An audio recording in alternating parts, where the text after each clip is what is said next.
Hey, and y'all know CityCast covers a lot of local and lately even national politics. The candidate visits alone have been so intense.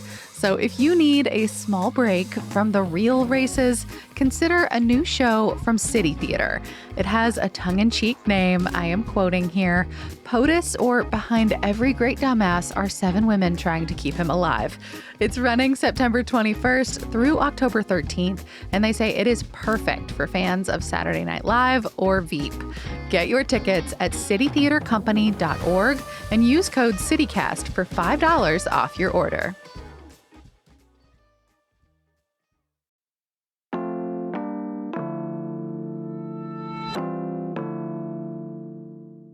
Today on CityCast Pittsburgh, I know we usually fill empty parking spots with chairs, but what if we did something more imaginative, like turning them into little parks? Producer Sophia Lowe and I are talking about a silly parking space event this weekend. Plus, we've got updates on a bunch of local stories, from medical cannabis protections to land bank sales. It's September 20th, the Friday News Roundup. I'm Mallory Falk, and here's what Pittsburgh's talking about.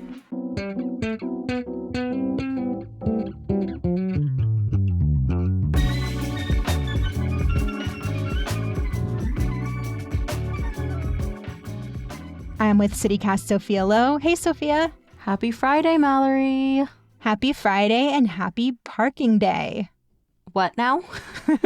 So this is new to me, but apparently Parking Day is the celebration that happens all around the world where people repurpose parking spaces into mini parks and social spaces. Shout out to newsletter editor Francesca DeBecco for making me aware of this event. But the goal is to not just party in the streets, but also to advocate for safer streets. Okay, safer streets. We definitely need those in Pittsburgh. So this sounds like a really cool way for orgs to be more visible about it. Are there any specific parking spaces in Pittsburgh that are turning into parks today? I love that so much. Yes, I wouldn't share if you had to, go to San Francisco to enjoy. Fair enough. So Parking Day has a website with this great map where you can see all of the events happening all over the world. And there are some in Pittsburgh. They're actually happening tomorrow on Saturday because I guess this celebration extends over the whole weekend. So one event is going to be in front of Market House in Lawrenceville, and Oliver's Donuts and Main Street Diner are going to have a limited time menu in celebration.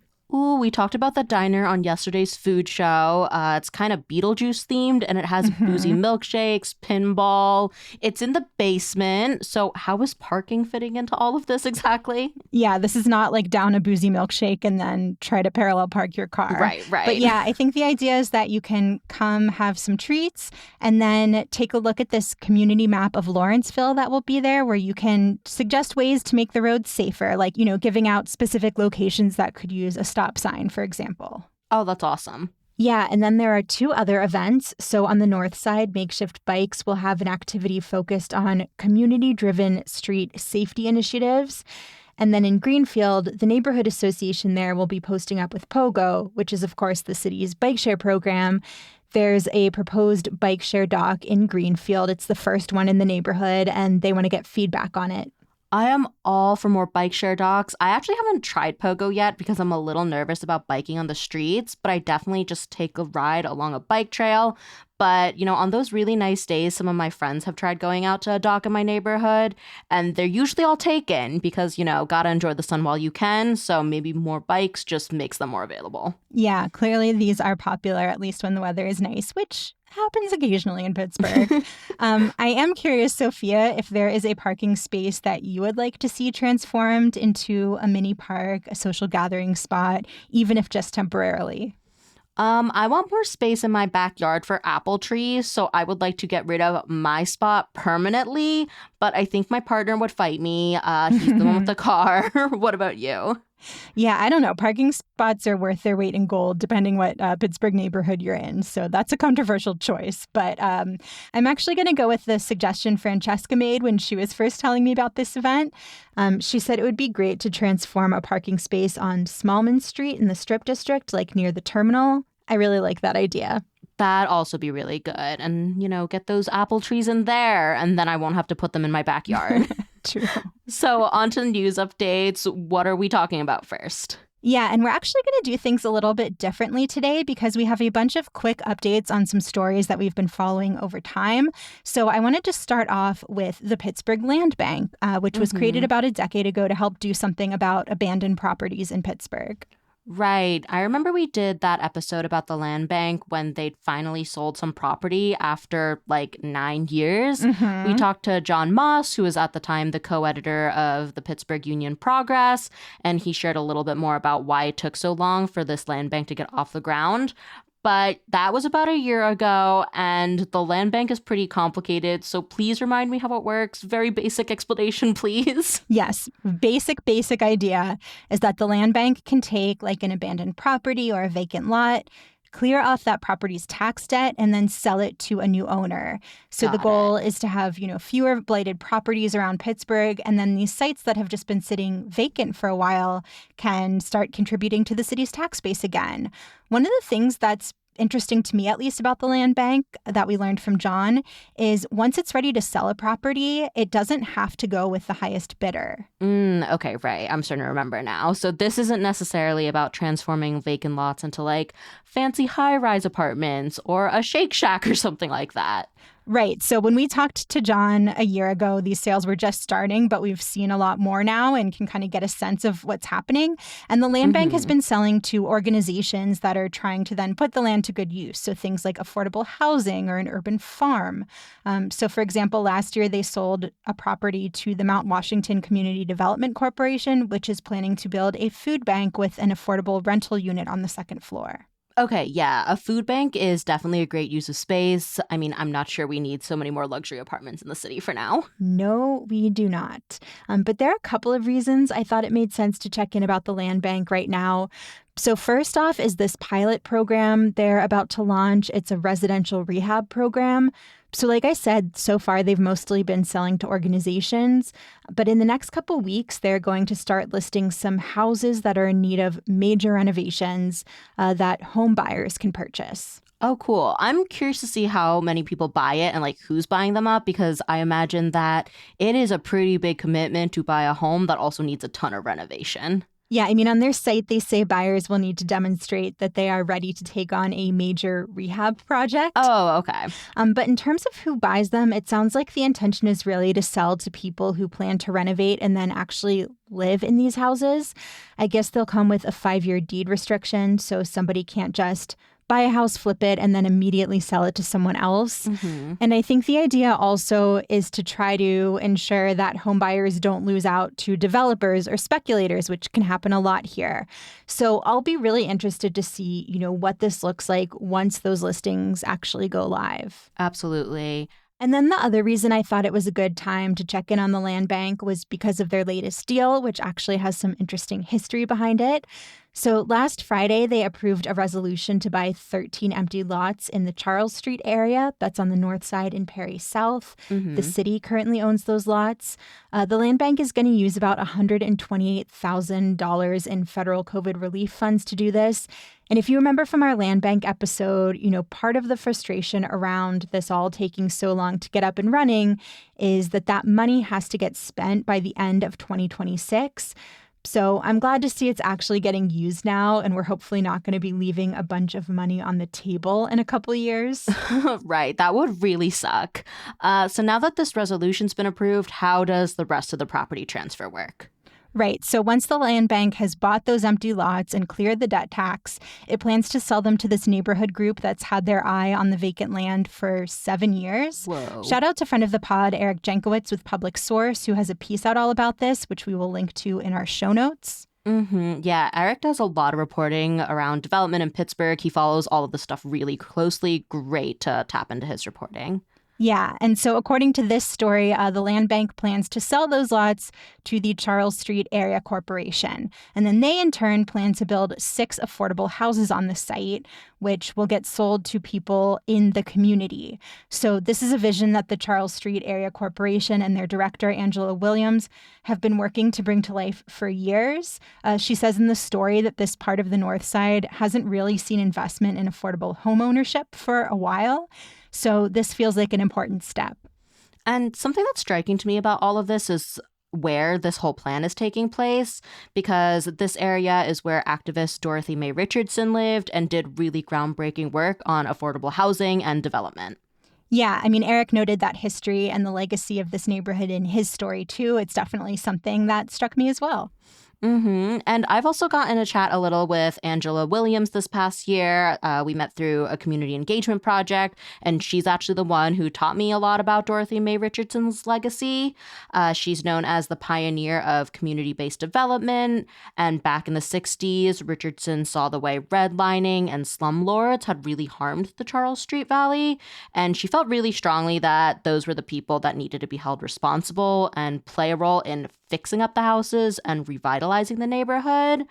So she organized residents and formed a group and worked with a bunch of city bankers. She got a $1 million loan to buy or repair housing in the neighborhood. And that ended up becoming this national model for community reinvestment. So big impact, not just in Pittsburgh, but around the country. Yeah, I think it's just incredible that kind of one of the leaders of the affordable housing movement was from Pittsburgh and, spent her life here. We will definitely be keeping our eye on this project and on how the Land Bank is doing in general. So definitely stay tuned for more.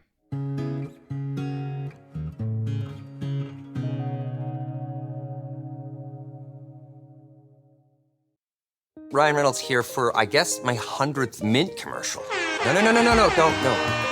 No. I mean, honestly, when I started this, I thought I only have to do like 4 of these. I mean, it's unlimited premium wireless for $15 a month. How are there still people paying 2 or 3 times that much? I'm sorry, I shouldn't be victim blaming here. Give it a try at mintmobile.com/save. Whenever you're ready.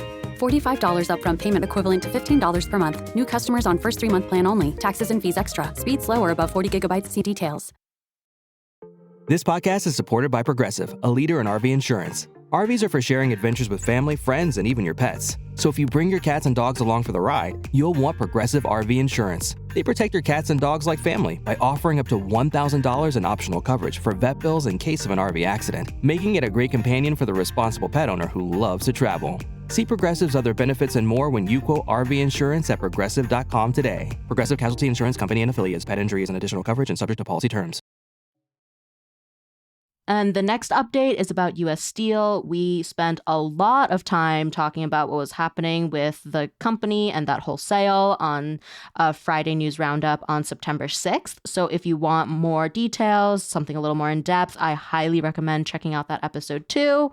And that episode was right after there were some reports about Biden planning to block the sale of U.S. Steel to Nippon Steel, a Japanese company that wants to buy U.S. Steel for just under $15 billion. Yeah, so some politicians have been talking about the security concerns, quote unquote, that the sale poses. There's not a ton of detail on what exactly those concerns are. This is something we talked about on the Roundup as well.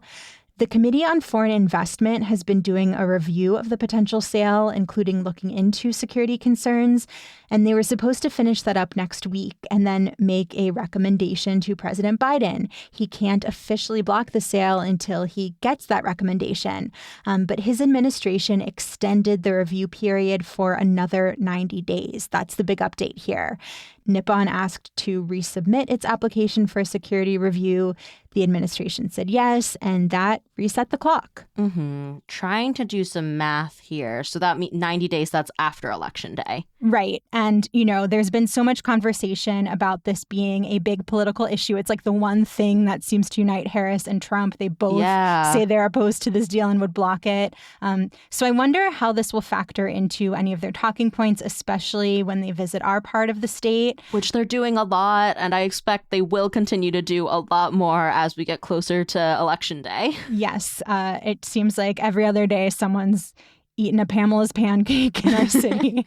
Anyway, the Washington Post explained that pushing this deadline back, it gives both U.S. Steel and Nippon Steel time to fix any of those security issues. And Nippon will be sending in a revised application for the committee to go over. But are there definitively any security issues that the committee has identified? Because like you mentioned, there's not a ton of details about the security issues in general. And a lot of policy experts have also pointed out that the US and Japan are allies already. So from a security standpoint, I just don't get what the fuss is about. Yeah, I mean, the committee doesn't have to release a report yet. So until that happens, I think true. it's hard to know what they've found.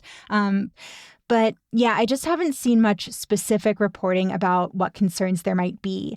The Washington Post did report that the committee sent letters to both companies about serious national security concerns, and an anonymous source who'd seen the letter said there were concerns that the sale could reduce domestic steel production and maybe interrupt supplies for sectors that are critical to national security, like transportation and infrastructure. But I don't know if we'll hear anything much more specific for a while now that there's this extension. I guess this just means we won't have any updates before Election Day. Yeah, I mean, who knows what else will happen, but right, the official timeline is after the election. I'm sure you can expect to see more reporting about this, both on our podcast and in the Hey Pittsburgh newsletter. The Steelworkers Union is still officially against this deal, but the last time we talked about this, we mentioned there was a rally where some U.S. Steel employees did show up in support of the sale. So putting this call out again, if anyone who works at U.S. Steel or has a strong connection wants to reach out and share more about what's happening on the ground, please do. You can email us at pittsburgh@citycast.fm or leave us a voicemail at 412-212-8893.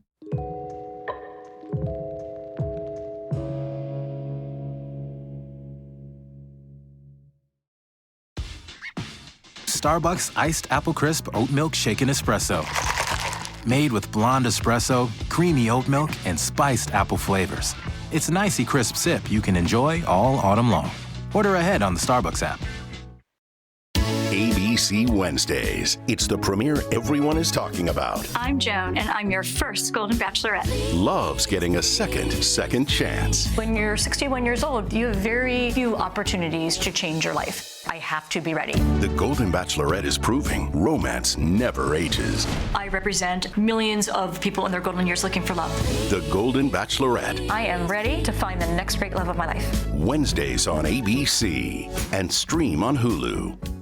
Okay, so the final quick little news update. You might remember that back in July, City Councilor Barb Warwick proposed a bill that would strengthen protections for people with medical marijuana prescriptions. We discussed this in a roundup at the time, but now there's a new amendment to the bill, and that's coming right before Council takes a final vote on it next week. And quick recap of the bill before we get to the new changes. This bill would basically prevent any employers from routinely drug testing employees for cannabis if they have a medical marijuana card. So employers couldn't require a drug test as part of the hiring process for cannabis. And once you're hired, they couldn't perform random drug tests for that as well. Right. And there are some exemptions to this. So, for example, if you got into an accident at work, you could get tested. Or if it seemed like you were using cannabis while working. Because don't get high on the job. Yeah, this doesn't actually allow you to use cannabis on the job. I guess it's just about protecting your right to use it off the clock without repercussions. Then there are also types of jobs that are exempt. So jobs that are considered high risk. If you, carry a gun or use a commercial driver's license, you could still be subject to a random cannabis drug test. Right. And this latest amendment to the bill creates another caveat. Shout out to WESA and the Trib for their reporting on this. Basically, if you'd be part of a union and the collective bargaining agreement has language about pre-employment drug testing, then you are exempt from these protections. Councilor Anthony Coghill introduced this amendment. He said trade unions have been sharing concerns about the bill, that it would make their workplaces less safe. So this really seems like this amendment is aimed at people working in construction. I have numerous thoughts. I get that construction could fall into that category of a higher risk job. I know this exemption already applied to people who handle chemicals or high voltage electricity. So in some ways, it really makes sense to me that this might fall into that same category. Yeah, according to WESA, Coghill based this amendment on legislation that's already in place in Philadelphia, so not something completely new. And he said, quote, anytime we put a bill or we put something in where it alters their hiring practices, it's dangerous. They don't want to have that liability. So yeah, on the one hand, makes total sense to me. On the other hand, I know that chronic pain is one of the qualifying conditions to get a medical marijuana card in Pennsylvania. And I imagine that's something at least some people who work in construction deal with. Some of these jobs are not easy on people's bodies. Not at all. Along with any of them having any other conditions that are covered, like cancer, PTSD, all of that. But this does seem like a situation where your job actually might make you have a reason to need this kind of a prescription. So I can see some issues with them then not getting these same protections as many other workers. And Barb Warwick, she's the one who introduced this bill. She voted against the amendment, and she was the only counselor who did. The Trib quoted her as saying, "The reality is, at least in Pittsburgh, there's one major industry that consistently refuses to recognize the legal right of Pennsylvanians to use medical marijuana to treat a serious medical condition. That is the construction industry." Oof, what a quote. I guess I also just wonder if this amendment creates room for more employers to try to get around these protections, if this bill does pass and become law. Because we are a union town, lots of people in the city are part of unions. I mean, I was part of a union at my last public radio job, not in Pittsburgh, but public radio employee definitely does not involve the level of physical risk that construction work or working with chemicals does. So I don't know. I don't know how many collective bargaining agreements have this kind of language in them, if that is more just within the realm of construction work. But I can just see this opening the door for fewer and fewer people to have these protections. I wish I could answer this for you, but I am not a lawyer. If someone out there knows the answer, slide into our inbox. But this bill as a whole got a unanimous yes in the preliminary vote. And like you said, the final vote is next week. So based on the yes, I'm guessing it'll officially pass. So that would mean more protections for at least some medical cannabis users in place. And that's the last of our little updates. So is there anything you'll be thinking about over the weekend, Mallory? Okay, so Sophia, you mentioned how we've had so many visits recently by presidential hopefuls, vice presidential hopefuls. So there is another visit on the horizon. Former President Trump is coming back to Western Pennsylvania on Monday. Back to Butler, because I know he's talked about coming back to honor Corey Comparator, who was killed at the rally where there was also an assassination attempt on Trump. Yeah, no official word on if and when he's coming back to Butler, as far as I know. On Monday, he's going to be in Westmoreland County during the day, and then he'll hold a rally at Indiana University of Pennsylvania, which is in Indiana County, that night. So as always, we will be watching to see if there's any major news or he makes any major announcement that could impact our region. And then Kamala Harris, of course, was in Philly this week on the other side of the state. But her big Western PA news is that our local Teamsters endorsed her. And in doing that, they broke with their parent union, the International Brotherhood of Teamsters. They've decided not to endorse a candidate. So, in this critical swing state, this place that everybody has their eyes on this election cycle, I will be curious to see what, if any, effect this endorsement has. Well, thinking about Trump now, he made some really hateful and false attacks on Haitian immigrants in the last presidential debate. So something I'm thinking about this weekend is a way to learn more about Haitian culture from Haitian artists. There's a new exhibit at the Latin American Cultural Center. It's called Haiti, Culture, Religion, and Revolution. And the local nonprofit Haiti Friends has been working over decades to get all these art pieces that are on display now. And the executive director of that group, Edward Rawson, told Pittsburgh Mag the goal of this exhibit is to give Haitians a voice. And that article also talked about how all this art comes with more context about Haiti's struggle for freedom and slave revolts, how the country's responded to natural disasters, and information about the voodoo religion, voodoo spelled V-O-D-O-U. This exhibit runs through the end of June, so lots of time to check it out. And if you can't make it to Oakland in person, there is also an online component. That sounds great. I definitely want to check that out. That's all for today here on CityCast Pittsburgh. Our music is by Benji. Our usual host is Megan Harris. Sophia Lowe, Francisco Kilgore, and Zoe Culkin produced the show this week. Francesca DeBecco writes our newsletter, and I'm the team's executive producer, Mallory Falk. We'll be back on Monday with more news from around the city. Have a great weekend.